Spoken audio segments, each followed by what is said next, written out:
And I think people don't understand that. It's no favors, no nothing. It's just I have an office to pay for.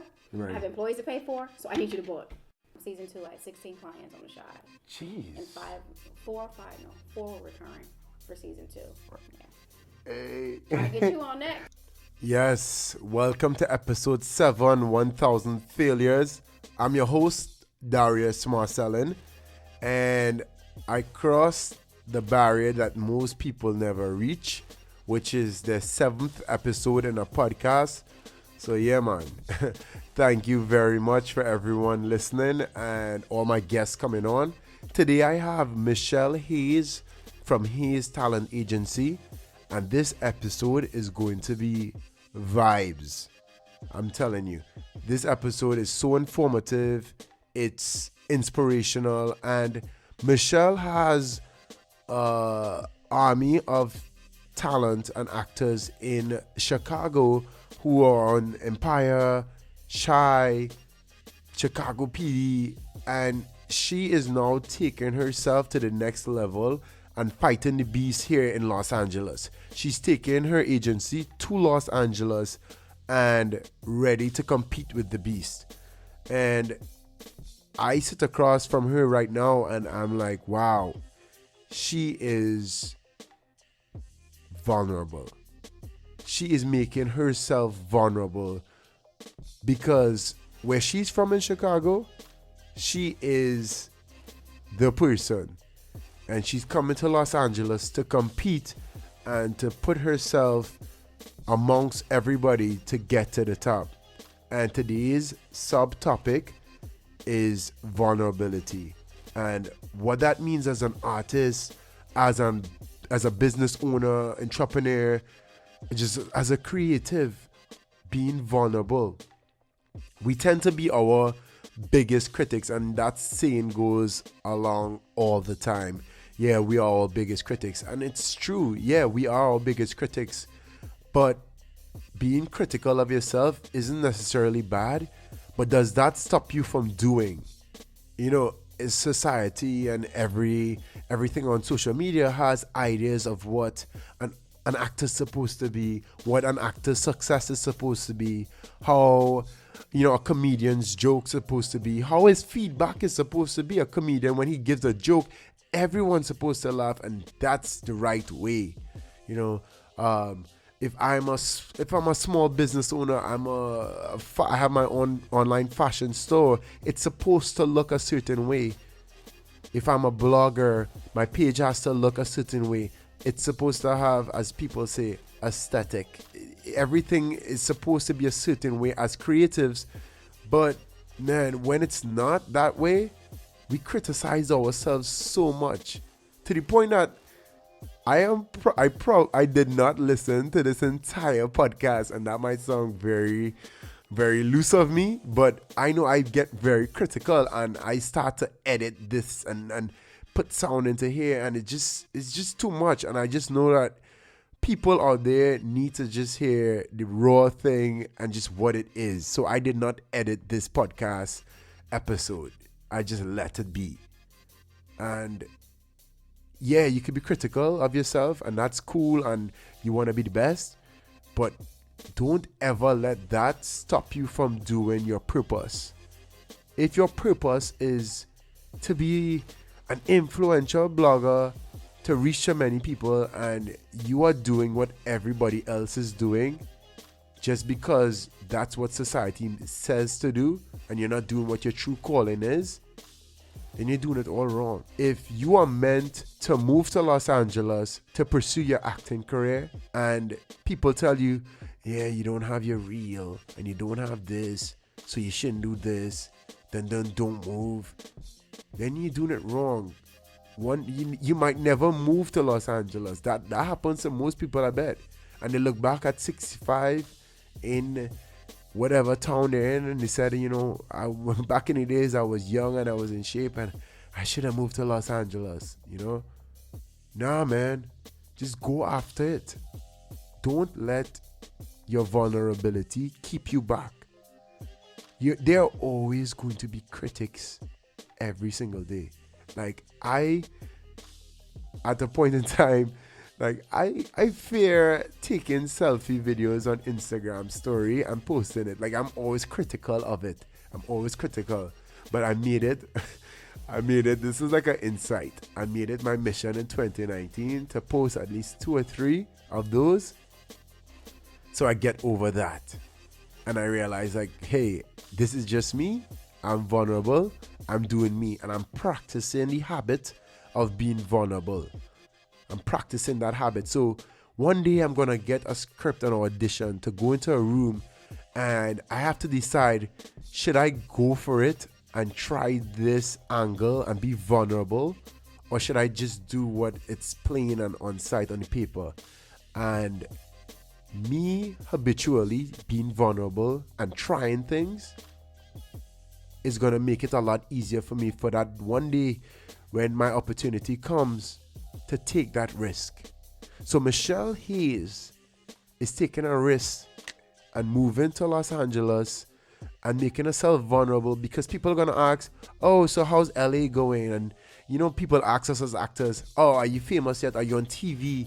And just stuff that society thinks us creatives should be and should have, you know. And moving to LA and being a new actor or starting a new agency in Los Angeles and not having a lot of success right away could seem very vulnerable, but I guarantee you, you're not gonna have regret later on in the future.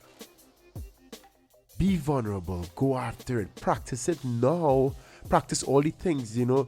This might sound absolutely stupid, but we all know it's true. Everyone who posts pictures and on their story, their selfies, and they need a filter just because they think they don't look pretty enough or they criticize how they look enough. If you start practicing not using a filter over and over, or just once a week, just try one photo not doing it, it's going to be a habit. And then you're going to be more vulnerable, and that gives you more courage and it gives you more confidence to do more things. So I challenge you to do something that's very vulnerable to you. Once a week, just once a week, try something that's very vulnerable to you. And I guarantee you that habit is going to start to grow, and you're going to start pushing yourself to do new things and bigger things. So Michelle, much respect to you for going after it, coming to Los Angeles and joining the grind with us actors and creatives and entrepreneurs and small business owners who are being vulnerable and just going after it. So welcome, join the army with us. And this podcast is going to be super amazing. Just before I start, I want to be more vulnerable and just ask you guys a favor for me. If you're listening to this podcast, if you could just scroll down and just rate it, hopefully give me a 5-star rating on my podcast. That helps me move up the rankings and it helps my podcast be found more. And if you could screenshot it and just tag me 1,000 failures on there, that would be amazing. So I know you're listening. I don't have a big marketing budget right now, so that helps getting the word out. So yeah, let's dive into this podcast. It's going to be super amazing. Even if you're not into acting, like the insights we're going to hear right now, it's going to be super amazing. So stay tuned. This is Michelle. Are you ready to do this, Michelle? Yeah, she ready. All right, let's do this. Michelle? Okay, so Michelle, you're visiting LA right now, and tell us about you starting up in LA. And I know it sounds like we just sped into it, but we will go back. Okay. But tell us about you, why you're in LA, and you setting up your agency in LA. Okay, so LA is my second home. Mm-hmm. So I used to live here back in 2001 to 2007. So this is home to me. So I moved back to Chicago. So I met my husband, had kids, all that exciting stuff. And I started an agency in Chicago. And our agency took off so quickly because we're an African-American agency. Mm-hmm. And we started right when Empire started in Chicago. So, of course, they came to us for African-American talent. And, you know, I got them in my backyard. I got them everywhere. So, and then the Chi is in Chicago. So, it just developed into that. And then after that, you know, Atlanta has a lot of shows out there. So, we opened a location out there. And then just recently, I decided to go ahead and go for LA. Nice. So, yeah. And you're from? I'm from Chicago. You're from Chicago. I'm from Chicago, right. Okay, cool. I love The Shy. Just so you know, I love The Shy. I love how gritty it is. It's. I just started watching The Wire, and I love The Wire. And then Shy is like a modern day version of some stuff. You know, it's That's what I very hear. yeah. I have never seen The Wire. Okay. I probably lost my black card, huh? It's I get on it. the screen right I've now, never but in the seen The background. Wire. I'm probably the Yes. only black person who's never seen The Yeah. Wire. So yeah. Yeah, I think, and I was just telling one of my friends today, I think The Wire has to be a mainstay if you're an African American actor. Just get into it. It's just like amazing monologues and them telling perspectives of life in Baltimore, how rough it is, and some stuff that we don't see, you know. Right, So, right.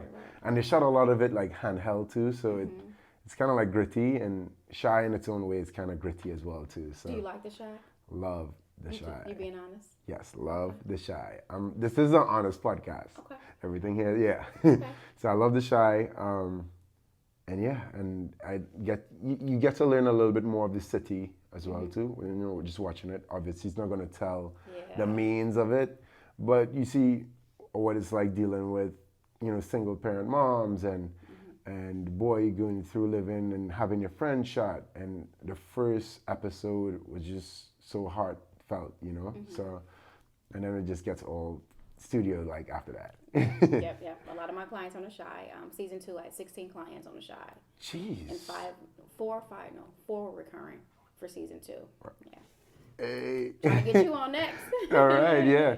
So I found you via social media randomly. I actually don't even like follow a lot of film stuff. Found you, and then I found out like you just had a lot of clients, and I was like, wow, I like to see like an African American like agency, and I was like, let me reach out. And you said you don't really reach out to people. Okay, so yes, he DM'd me the business page, of course. He Business page. DM'd me on the business page, and I was like, oh wow, he has a good look. And so then I looked, I was like, oh wow, he's a professional actor, because you know you get my mama told me I can act, I look good, please put me on your roster, and people don't understand. Acting, you have to train for that. Correct. You have to hone your skills. It's not about just waking up. It's not easy. It's not easy. I always tell people it's like that's telling someone that plays the piano for 20 years that you can just do the same thing. Right. It's not. You have to really train and hone your skills. So I saw like your quality headshots and stuff you've been in. I was like, oh, he's a trained actor, so that's why I brought you back. Thank you. Yeah. And then we met in your office, in your office in LA. How was it like transitioning from Chicago to LA? And for me, it seems like, you know, everyone thinks, oh, I'm an agent, and it's like the good world, but you on yourself, you go on your grind as well too. Yeah. And a lot of times, I think actors rely too much on their agent. Right. Because we cannot get you everything. So when we're not getting you something at this time, you need to be honing your skills, doing independent films, student films, doing everything you can on your own. So when we do get you the big stuff, like you're ready, you're not nervous. But I will say this, in Chicago, for every submission, there's probably 400 submissions for that role.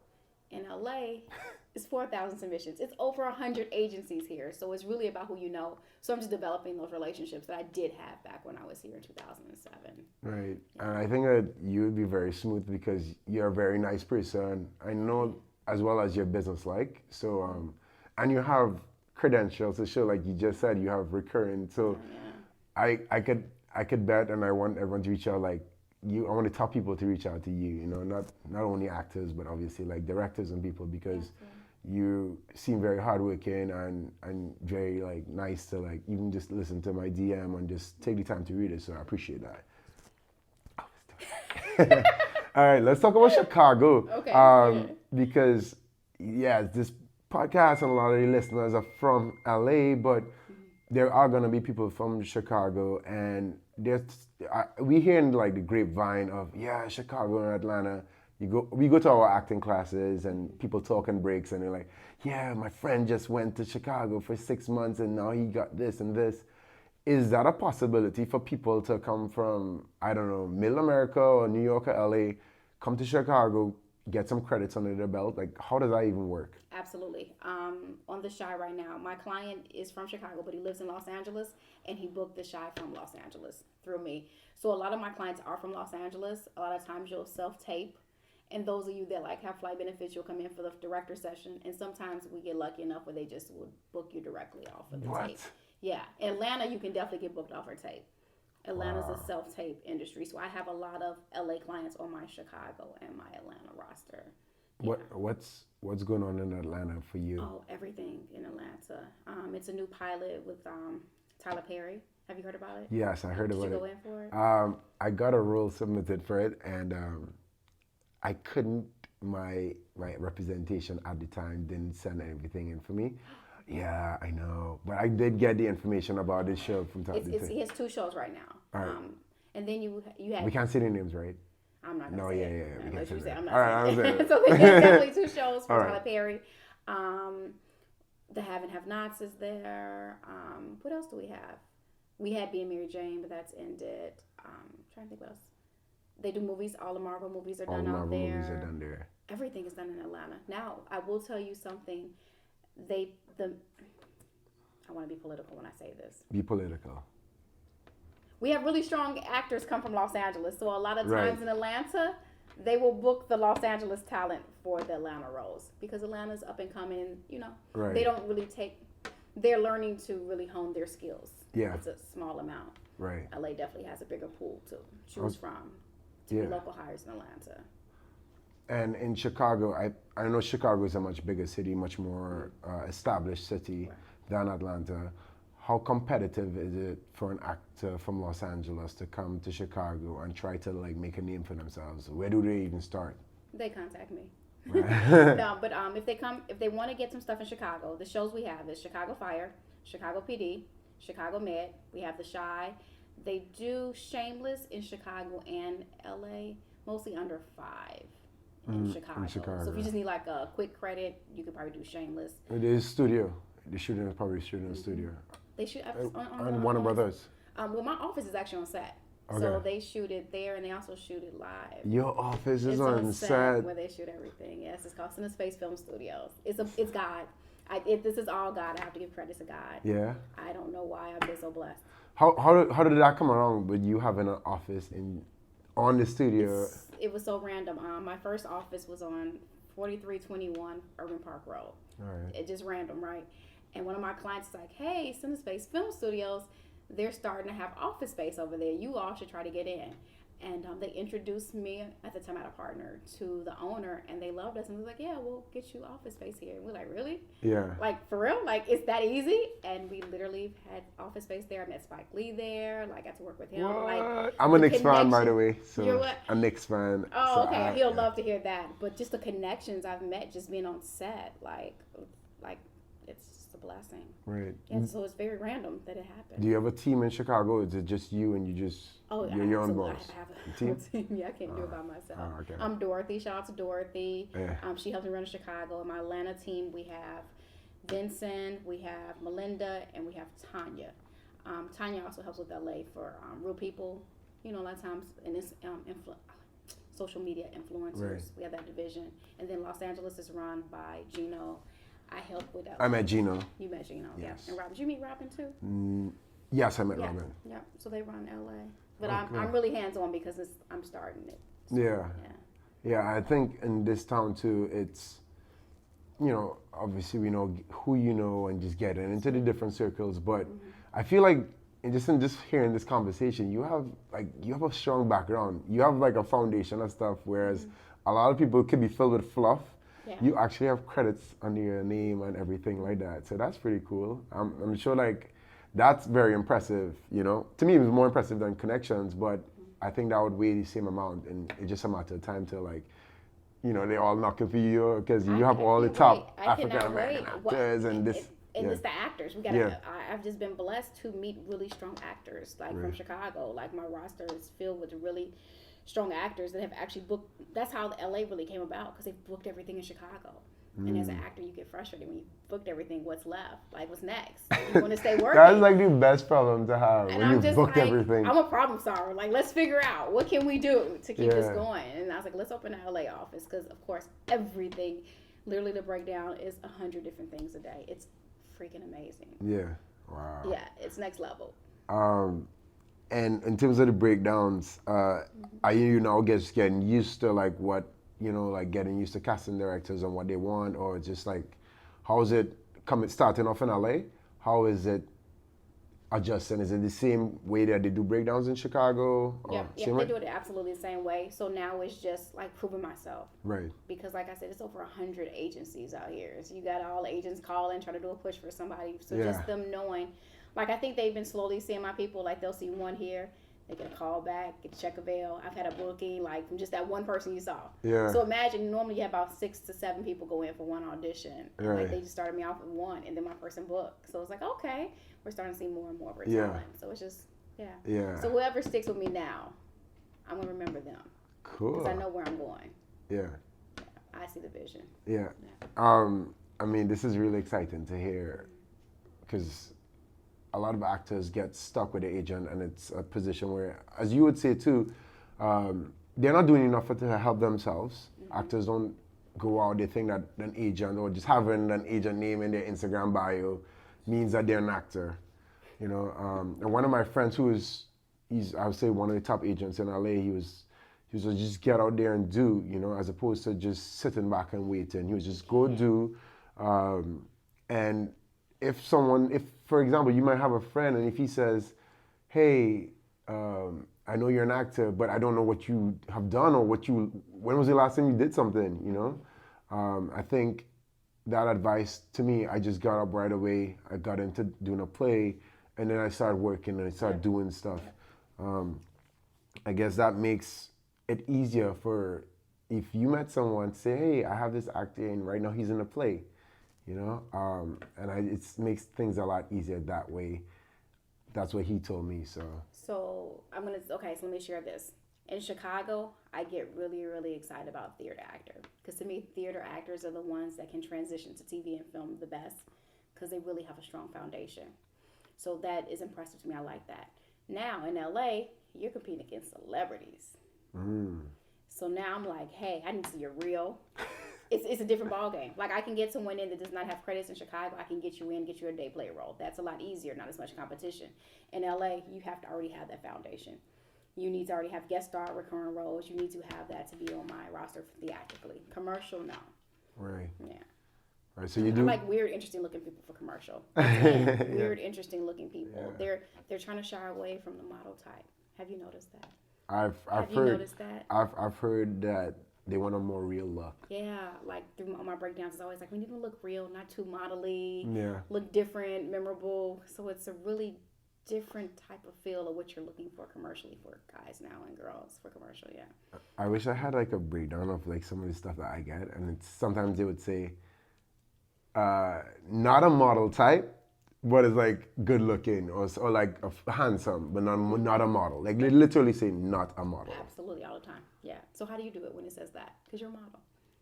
I'm not, because I feel like I've been like one time I stumbled upon.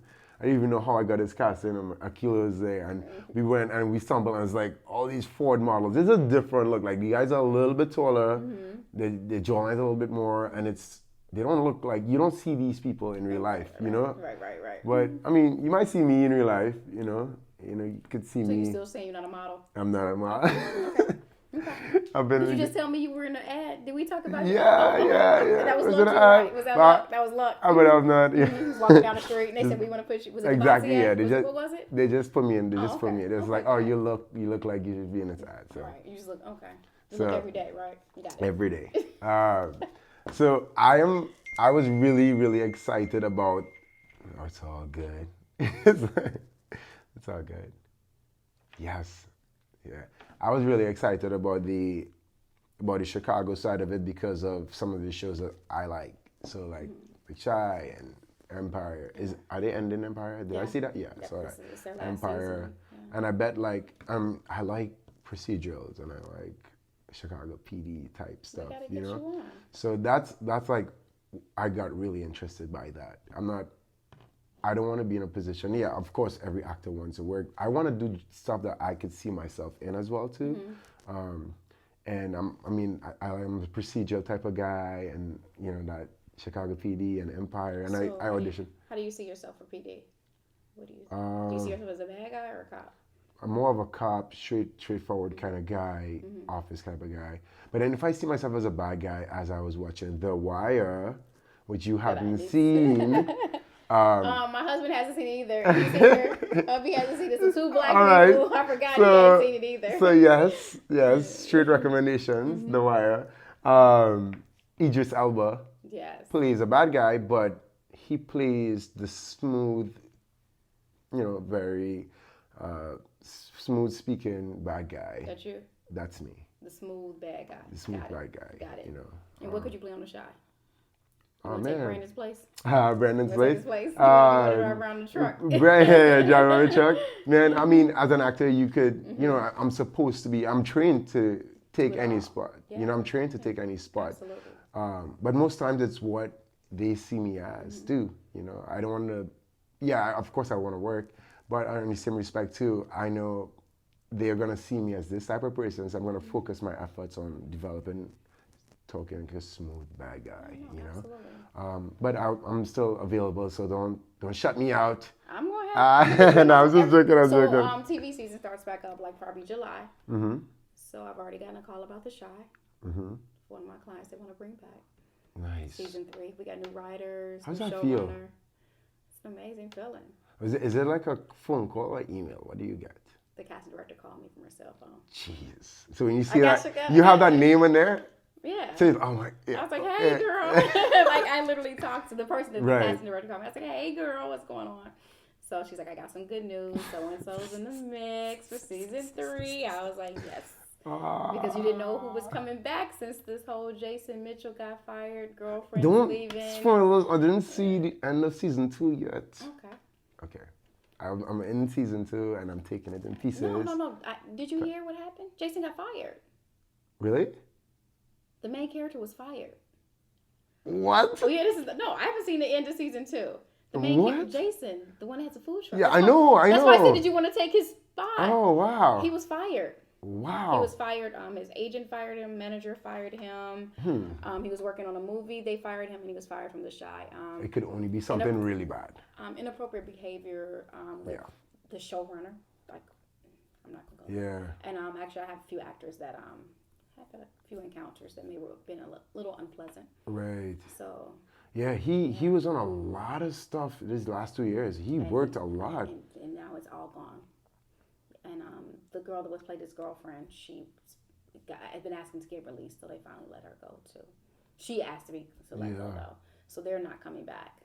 Wow, I'm disappointed right now. I'm like really disappointed. Take a spot. Yeah, bring this guy from LA out there. All right, cool. Wow, that was some insights. I actually didn't know that. And I saw him in so much movies. He did.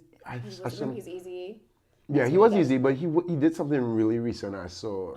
Yeah, he was like a couple stuff. Okay. No, he was really climbing up the ladder, and it's unfortunate. And so we have to be careful, especially as you know. Right.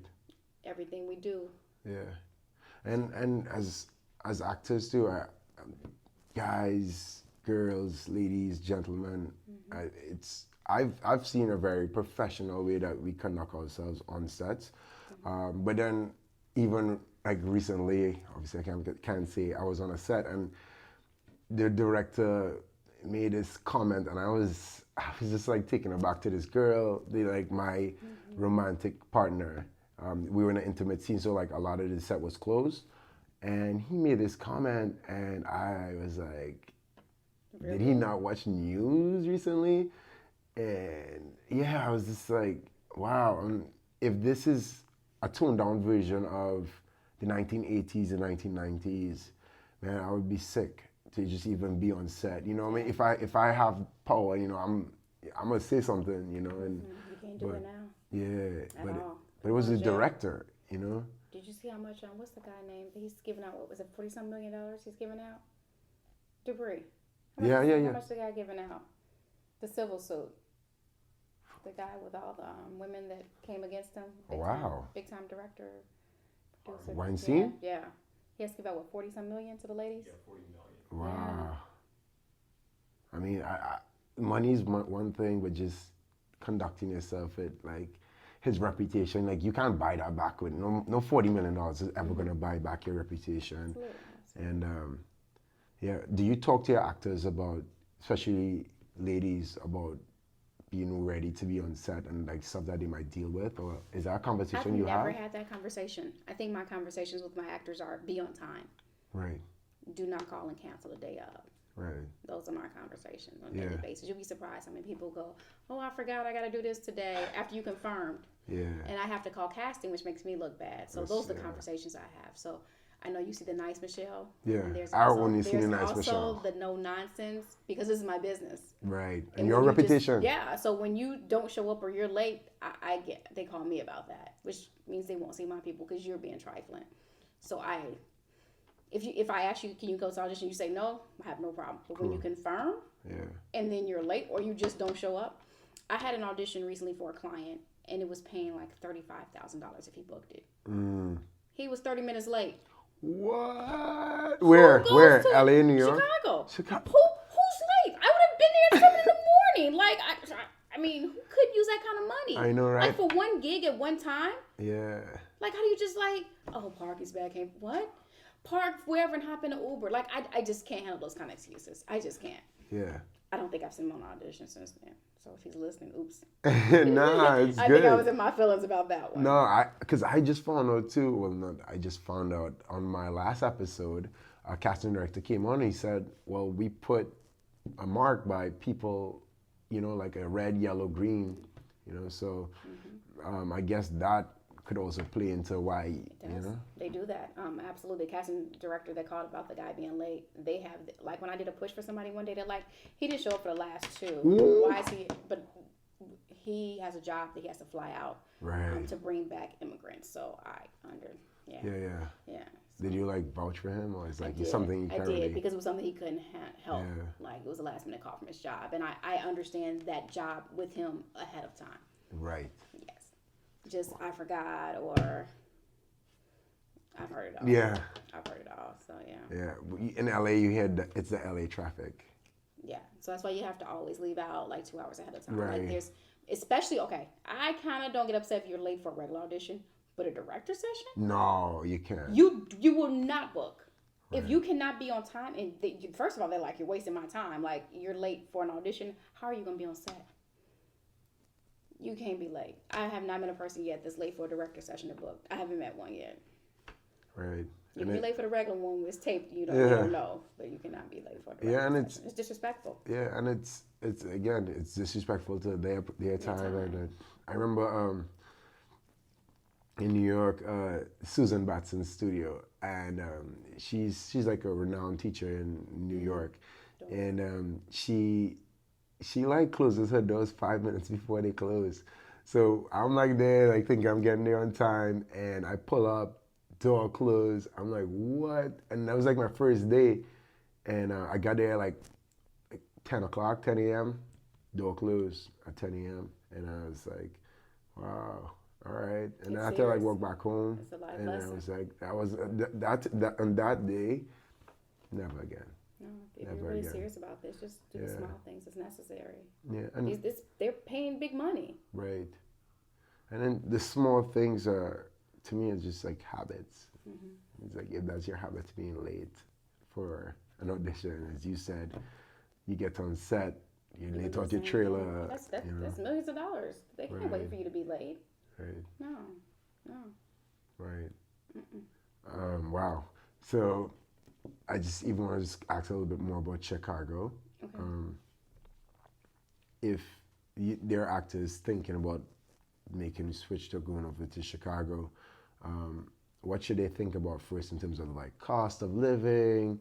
Like, should they drive out there? Should they fly? Should they move all their stuff? Should they sublet? Like, is there a season they should go there from? Mm-hmm. Like, what should because you hear this talk, but I don't know if it reaches to the agents. Mm-hmm. But we talk amongst ourselves, and it's like, like Atlanta and Chicago, and what else do people talk about?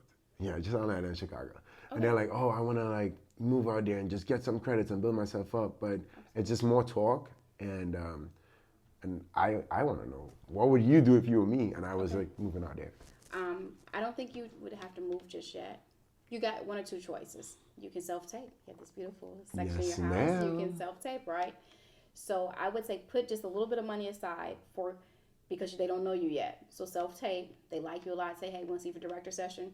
come in for that. And then the casting directors will know you. So they can just, all your self-tapes can just go directly to them. But you want to get in person at least once so they can know you and start to build something. Right. But I don't think you have to move there just yet. I think the best time will be coming from July until April. July to April. It's a big window. Mm-hmm. The Shy starts up in July. PD Fire that'll probably in May. That'll probably be starting up June, July. Yeah. So that time, yeah. And it's busy. April. Yeah. And Empire starts back up, but you can book that in LA too. Yeah, I've auditioned twice. One of my clients booked a guest star from LA for PD. I've had clients book it for Empire too from LA because Leah Daniels does Empire in LA, and then we have the Chicago casting director. Yeah, I've seen her name, Leah Daniels. Claire. Okay, Lee and Claire do it. Right. Yeah. So you don't have to, but definitely get a Chicago agent. Find out all the SAG franchise agencies in Chicago. Maybe not tell them you live out here. I don't know, because it depends on how cool they are. What do I do? I'm like, hey, if I call you in, because you mess up one time, I'm kind of serious. Serious Michelle comes up. Yeah. All right. Hey, can you get here? If I get you a director session, you go, yes, then cool. Okay. Hey, you got a director session, you don't come? So cool. If you can be able to at least get here for director session, for casting to know who you are, and they're like, oh, wow, he's really strong and he's good, then they can vouch for you with the directors. Because a lot of times you can self-tape and edit, as we know, right, and make stuff look extremely amazing. We need to see how you are in person, where you can't edit stuff for auditions. So, yeah. What are some of the better things you've seen actors do in self-tapes that make them stand out from other actors? Because as actors, we don't really see each other's self-tapes. We might see each other audition in classrooms, but we never see each other's self-tapes. That's like one thing that we don't ever see. Okay. The quality of a self-tape, I don't care how good of an actor you are, if the quality is not good, they are not watching it. So you want to make sure you have that nice blue or green background. Second thing, you have to make sure your reader can read. I had a client self-tape. He was absolutely amazing. His person was self-taping. They sounded like they were a second grade reader. And casting emailed me, said this was a god-awful self-tape. I couldn't get past the reader. You should never, so make sure your reader knows how to read. And at least, we're not saying they need to outshine you, but bring something. Yeah. And then when you self-tape, always be aware of yourself, because it's getting this. So you want to be still. When actors do all this movement, you look crazy. TV is very small, so you have to be able to act. And don't raise your voice to show that you're mad. You don't have to yell that you want to let people know you're mad, right? It could be a look that you're mad, and your voice stays the same. So the intensity is in your eyes. Right. Being still, intensity, and having a good reader. So and quality, background, and it needs to be really well lit. Your lighting. And do not have it next to pictures in the background. I had someone self-tape in a hotel room where you saw the bed, and I'm like, what? What? Like, come on now. Like, if you're not Brad Pitt, Brad Pitt doesn't have to even audition, but come on now. You're a no-name actor. You stand by a solid color wall Walmart has them. Do you have it? Walmart has the big curtains, the whole set for $40. Invest in your career. The light boxes are like $55 on Amazon. Yeah. iPhone could work. iPhone, absolutely. Hold it horizontal. Right. Some people send in self-tapes vertical. That's a no. I won't even send it over. Right. You have to always hold the iPhone horizontal. Right. So that, along with a good performance, you'd say? Yeah. Do anybody, like, I don't know. So do anyone edit their stuff where it's like, all right, I cut this and I'm like, right. Do people edit? Is that good or bad? It's good and bad, because you may book because it came out so amazing, and then when you get on set, we've had this happen. They book from a self-tape, and when they get on set, it's a whole new thing. You got 100 people there, cameramen, they freeze up. Ooh. Because you can't edit it, and when you mess up. Right. So that's why I say always get in person eventually, so they can vouch like, oh, he's a real actor. He doesn't get nervous in front of real people. Because people behind the scene, you can make stuff look good and not really be good. Right. Like Instagram models, they look completely different. Yes, right. They do. Swipe left filters. Right, you're like, oh wow, you see in person, like, oh, okay. Right. Wow. Illusion.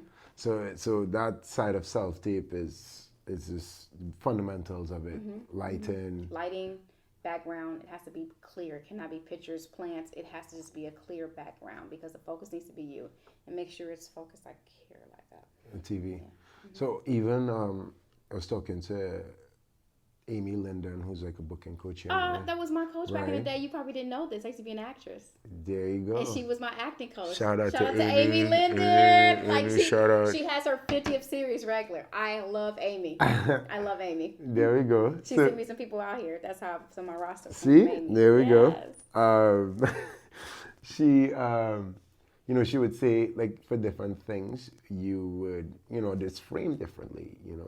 Doing a self-tape would be framed, for a soap would be framed differently. Like, maybe you're doing it for maybe a feature film or indie film. Mm-hmm. So I guess be aware of it. Absolutely. You got to do your research.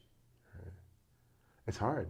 No, it's not hard to do your research. No, it's hard. It's people think that like doing a self-tape and just being an actor is just, that's it. But it's research. It's absolutely research. I would research if any network series or anything like that. I would look at the producer. I would look to see what they do. Ask my friends. I watch everything. You're supposed to, because your agent gives you, when they send you an email, and the email it tells you who the directors are, who the producers are. You absolutely should do your research and see what they like. Absolutely. That's how you know. That's how you know a booker. Those are things they do. So Amy, I know how she had to have a script. What is the script saying? But what does it really mean? How would you say it? How would you say it? Yeah, great shout out to Amy. It's all like a little circle of us here. See how small this town is. Yeah, and in terms of your regulars that book, do you think that they were stronger, or the people that you have on shows right now, do you think that they were stronger than other actors, or was it one like luck, or was it they just gave a really good audition, or what do you think was different from luck and preparation? I have actors that have been training for 20 years that have not gotten their big break. I have an actor that was on my roster. He's not now. I'm not gonna say his name. He's on The Shy. His role literally was just a 10-liner, one episode. They end up developing his character. He's a series regular now. And what's funny makes me happy. Like you said, I like to hear people. So my client, another one of my clients is still my client. He actually booked like the recurring role. Like, so they have the one guy that had a 10-liner, and my client who was like, hey, he's a big time recurring. He's about to have this big long time on the show, and they kind of phased him out. And the one that had a 10-liner.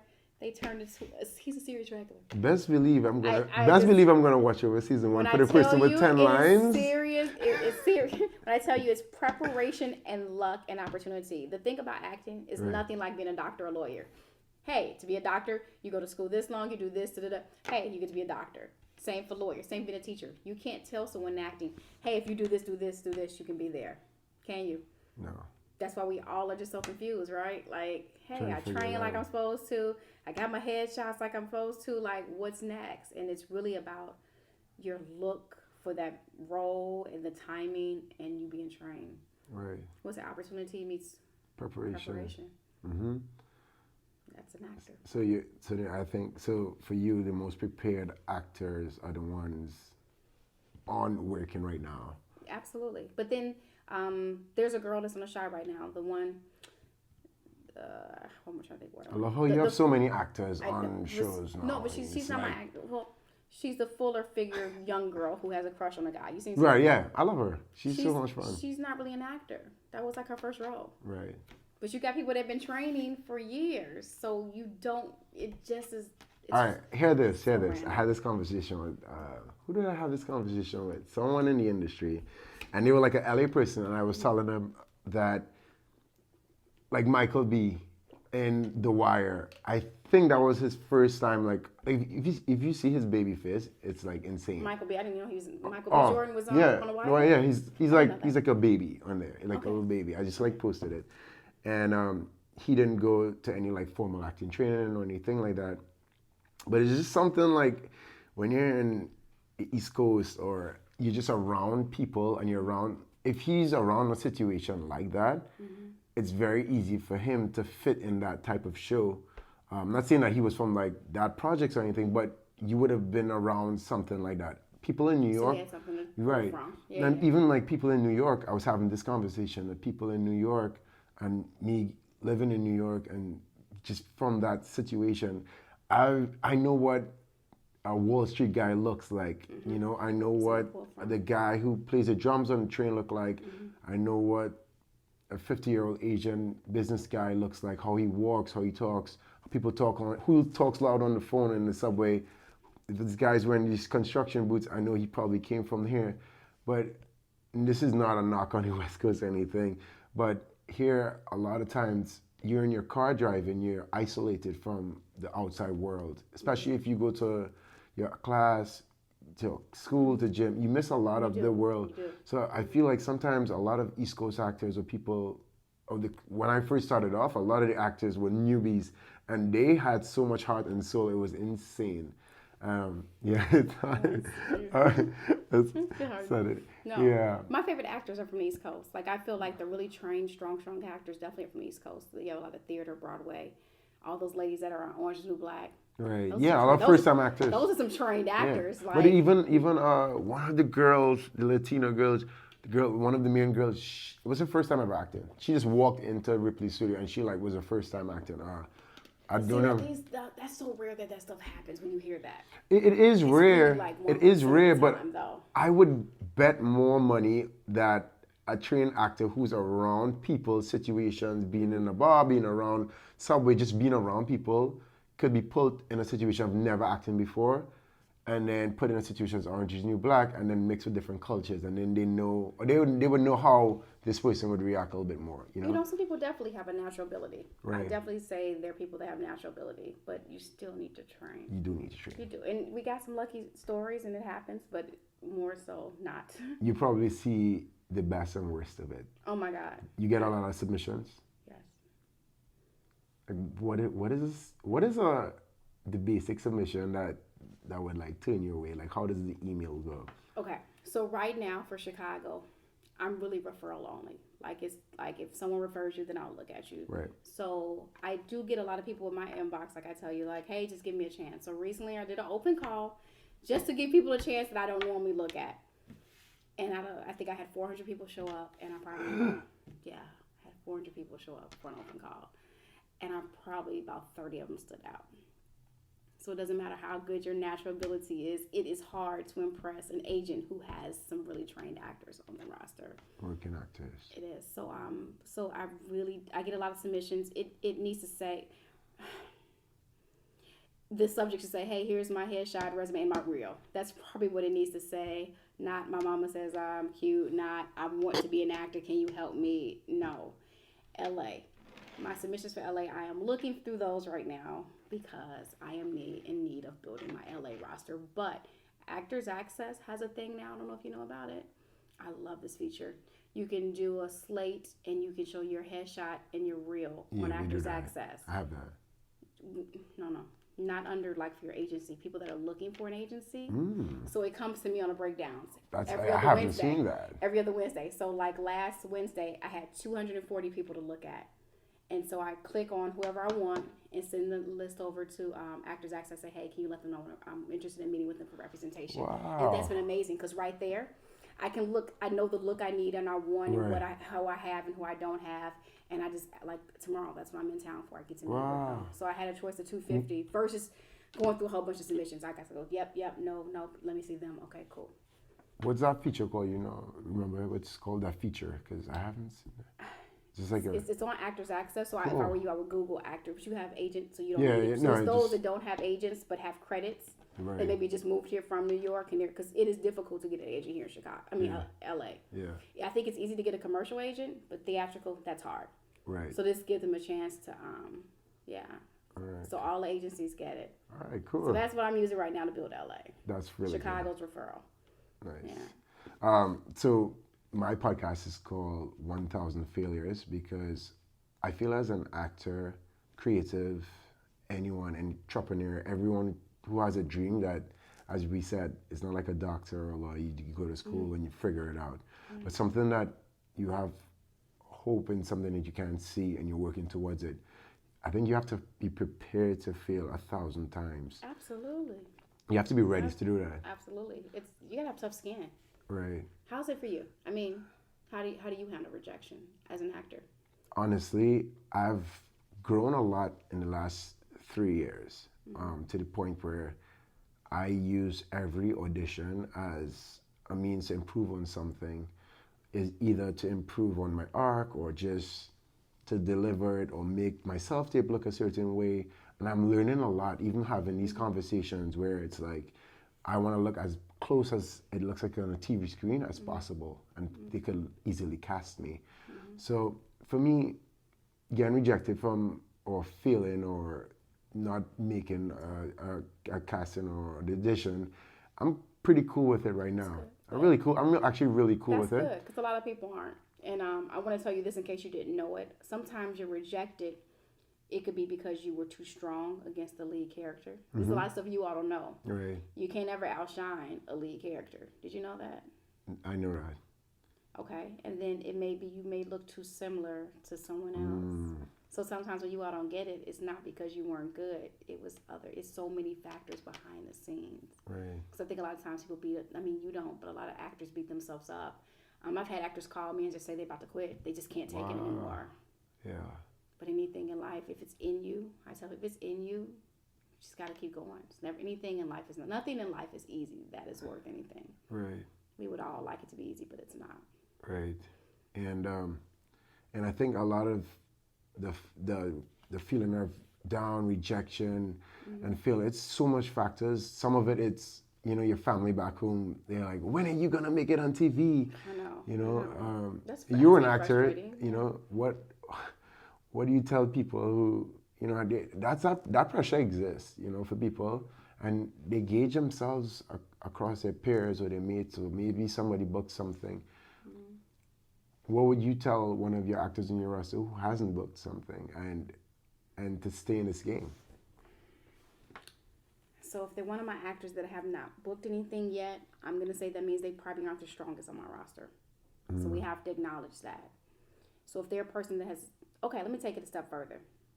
Actors get frustrated a lot because they'll say, oh, your agent has its favorites because they can't get into the audition. It's not me. Guess what? I don't get paid till you book, so what do I want, right? So my favorite is whoever books, right? I tell actors, if you don't book the room with the casting directors and don't make an impression, you don't get to come back for a callback. They're not going to think to call you again, because I have casting directors that will call me before something hits a breakdown and goes, let's bring him in early. I think he's perfect for it. Why? Because he's made that impression. So if you have auditioned several times and have not booked it, then it's something you're doing. I have to be honest. Because casting directors have their favorites that they know will show out. Because guess what? Casting gets hired by that production company. They got to deliver the best. So are they going to take a chance, especially for a pilot, for somebody that couldn't even impress them one or two times? No, they're not going to see you. Right. So I say to my actor, you have to evaluate and see what you're doing, because if there are 10 people that go in for one role, 6 of them are going to make the same choice. I promise you. Right. 2 are going to suck. Yeah. And then 2 are going to make 2 completely different choices that are fantastic choices, and they're going to be the ones that are memorable. So what I'll tell an actor is you have to figure out what are your choices going to be when you audition that's going to set you aside from everybody else, because most people make that same choice, and we're bored behind the scenes because we've seen it a million times. Right. Even if your choice is not the right choice, we'll remember you because you did something different. Right. Amazing. So yeah, if you're not booking or getting called back and put on a veil and panned, it's something you're doing. I got to be honest. It's you. Gotcha. Because my talent that is really, really... I have a client. He books everything he auditions for. He had an audition, like everything. He either books or he's on Check a Veil. So he came to the office like, I bombed my audition. I said, you bombed. In 5 years, you've never bombed. He's like, I just completely forgot the words. I pulled my phone out. I was like, you joking. I know you were joking. He's like, no, I didn't get this, Michelle. Casting asked to see him for director session. And he was like, what? And he was like, I'm so sorry I messed up. She's like, oh, I know you know it. He booked. Wow. But he had made such an impression the last 5 years, casting just knew it was an off day, because whenever it comes to delivering, he delivers, and he just like that, he booked it. Right. He just had a bad audition. I think the audition was bad because he's mad to do a pre-read. I think that's what it was about. Oh my God. I think he was in his feelings. He did a pre-read personally. Wow. He blanked out. Wow. So that's so insightful for us to hear. You all need to do something to stand out. It's a million people that look like you. It's just, that's the reality of it. You got all the best looking people that come from all the different cities, and they all, the brown skin, the island guys. You're competing with 100 of them. Mm-hmm. What's gonna make them remember you? Gotcha. You got to make that impression. But you a booker, so don't worry about it. Michelle, You book. You're you're good. coming to LA with your agency. Should I mention your agency so the whole world attacks you? Hayes Talent. Hayes Talent Agency. Why are we just now saying at the end? We didn't even No. mention. We said in the beginning. I'll trust me. I'll do my intro, and Hayes will be all over there. It's gonna be fancy. But- and you gonna edit it But like a yes, self-tape. yes, I do my edits as well. Okay, cool. Get my good side. Okay, no. But no, I actually feel really strong and great about you, and you coming into this new town, and I was looking at it, I was like, all right, I just have a good feeling about it. So I'm excited to work with you. I'm excited too. And future's gonna be so bright for you guys because you have like so much behind you and so much work behind you. And Well, thank you for taking a chance on me because Yeah. I am new to the city, and I'm building it. and you're so- taking a chance on me too. Yeah, You know what I mean? So it's a partnership. it's I tell it's so people. it's so amazing, and that's how it should be. And a lot of people look at the agent as like this scary thing, but you're on your grind. You're trying to get people I out can't there. win if you don't win. Exactly. Like I want you to Deal. book. Like it's really a business, and I think people don't understand that. It's no favors, no nothing. It's just I have an office to pay for. Right. I have employees to pay for, so I need you to book. See, Because if you don't book and Everyone, we're friends, like we see? gotta like See? let's just have a friendship because See? you gotta book because we gotta pay for exactly, this behind it's the a scenes. business, and It's a business. I think that's where everyone feels so dejected because they business. keep forgetting It's a business. and you hear actors mad like, oh, they're all about Exactly. the money. Well, there won't be an agency then. Yeah. So, but we can be friends, and then who Right. really wants to be friends with a rejected agent who has no office anymore? Yeah, it's not. Yeah. No, So. Michelle, it was amazing. Thank you. Thank you for Hayes having Talent me. Agency. Thank you, and We're thank my working husband because my husband financed everything. Yes, Woo, yes. He's no, here. no. Happy, thank you. No, we're gonna do big things in LA. Thank you. Thank you. My hands are cold. It's okay. I was over here sweating. Wow. Thank you, Michelle Hayes. Hayes Talent Agency in the building.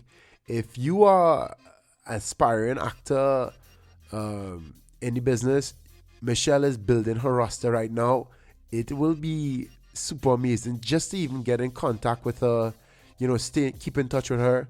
And directors or producers, anyone who listening to this or creating a project right now, Michelle has an eye for the talent, so give her a shot. We all need a shot. Give her a shot to send her talent out. She's in this grind with all of us. Casting directors, she's in the grind with all of us.